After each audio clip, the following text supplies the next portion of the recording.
Salamat sa pagpindot mo ng bidong ito. Kaya mo pinindot ito ay naghahanap ka ng tips kung paano nga ba natin mapatagal, malobat ang cellphone natin.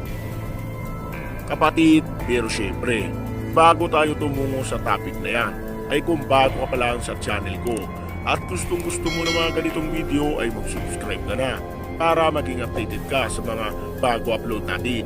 Nag-upload ako ng isa kada linggo at kung meron ka naman ipasaliksik ay mag-comment ka lamang sa ibaba ng video ito. Maraming salamat. So ang isi-share ko sa inyong application para kumunat ang battery ng cellphone natin. So kahit anong cellphone yan, pwedeng kumunat gamit ang application na ito. Karamihan kasi sa mga iba na sinasabi ng mga tao, hindi daw nakakapagpakunat yung application na mga ganyan-ganyan. So sabi nila, kasi kung mas malaki lang daw ang voltahe talaga ng ninyo, mas malaki lang yung match ng ninyo, 6,000, ganon, is makunat daw talaga yung battery natin kahit na hindi daw tayo gagamit ng application.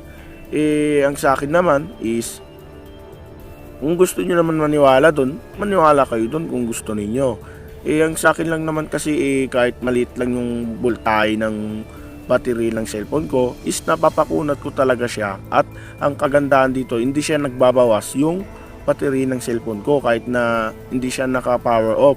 Kasi karamihan kasi dati kasi yung cellphone ko kasi yung tumagal-tagal kasi dati, ito kasi luma na to. Yung bagong bili ko lang siya noon, 2018. Yung cellphone ko na to, pag tumagal-tagal nagbabawas pa rin talaga siya kahit na bagong bili. So ginawan ko ng paraan, talagang pwede rin pala kumunat yung battery ng cellphone ko. Kahit na kahit na maliit lang yung match ng battery natin. So paano nga? So tara na sa topic. Itong application na ito ang isi-share ko sa inyo si Charge Meter. So kung wala pa kayo nito ay hindi tatagal kukunat ang battery ng cellphone ninyo. Or kaya hindi kukunat ang battery ng cellphone ninyo kung wala kayo application nito. So ang tanong, paano ninyo madadownload ito? Ilalagay ko na lang sa description yung link ng apps nito. O kaya naman nilagay ko na rin sa comment section. So yun lamang po. And then, tara na sa topic. Once na ninyo to, na install na ninyo, i-click na natin. And then, may lalabas dito na do you like Charge Meter. Ilagay lang natin tong no. Ayan o. And then, cancel. So makikita ninyo, basta i-cancel na ninyo yan. Ayan. And then, makikita ninyo yung capacity ko dito. Wait lang, lalabas ko lang yung brush. Makikita ninyo to. Ito, yung max capacity ko is 2,700 match lang. So napakaliit lang yan pero makunat to. And then ang kiklik lang natin dito is yan. Gamitin natin to application na to para kumunat.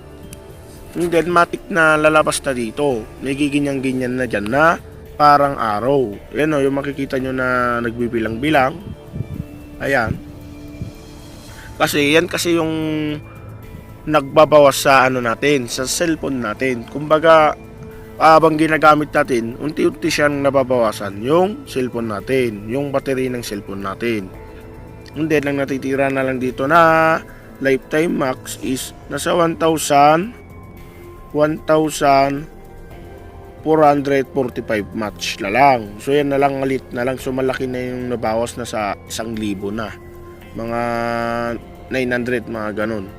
And then, ito nga palang application na ito, kung i-download nyo pala ito sa Play Store is may bayad siya, VIP. So nilagay ko na lang yung link nito dun sa description. Pakiclick na lang. Hindi kayo mapupunta dun sa Play Store kundi dun sa Google Chrome.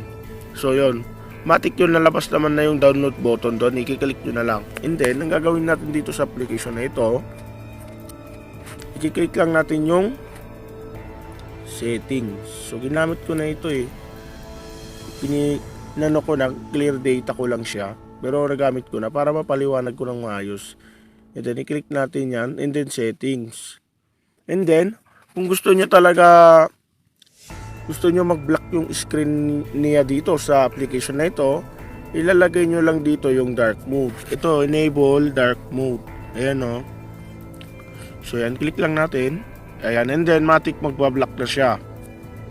And then, ito naman yung kagandahan dito sa settings na ito. Ito namang charging reminder. Kumbaga kung kapag mag-charge kayo, na full charge na, yun na, matik na mag-off na siya. Hindi na siya magdadagdag. Kumbaga magpaparang-parang siya. So, napakalikit talaga ng application na ito. Kukunat talaga yung battery natin nito.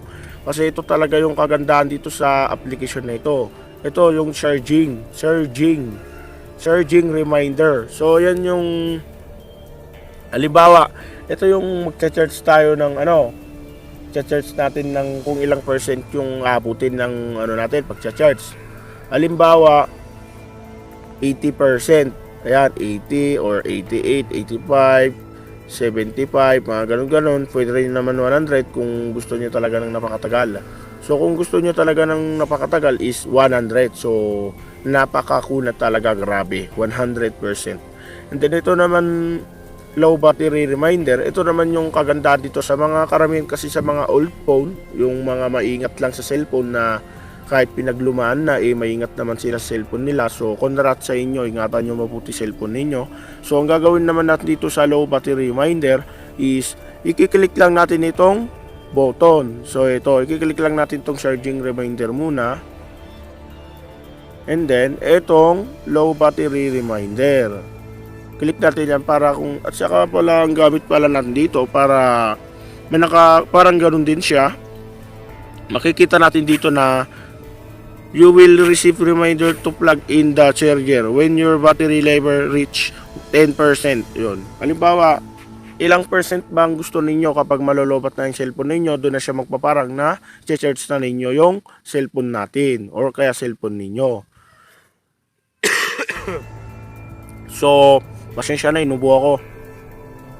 So, i-click natin. Ako kasi minsan kasi kapag nag-charge talaga ako, is inaabot ko siya ng nasa 20 lang. 20. Kasi kapag abutin natin siya ng 80, yung cellphone natin, ma-overcharge. So, masisira po yung battery natin. Kailangan abutin natin ng 20% yung battery ng cellphone natin. Yung 20% yung low lang niya, yung pagkalobat natin. Kumbaga yung pagka-drain natin. And then, ang gagawin natin dito, i-click lang natin ulit tong button neto. Ayan.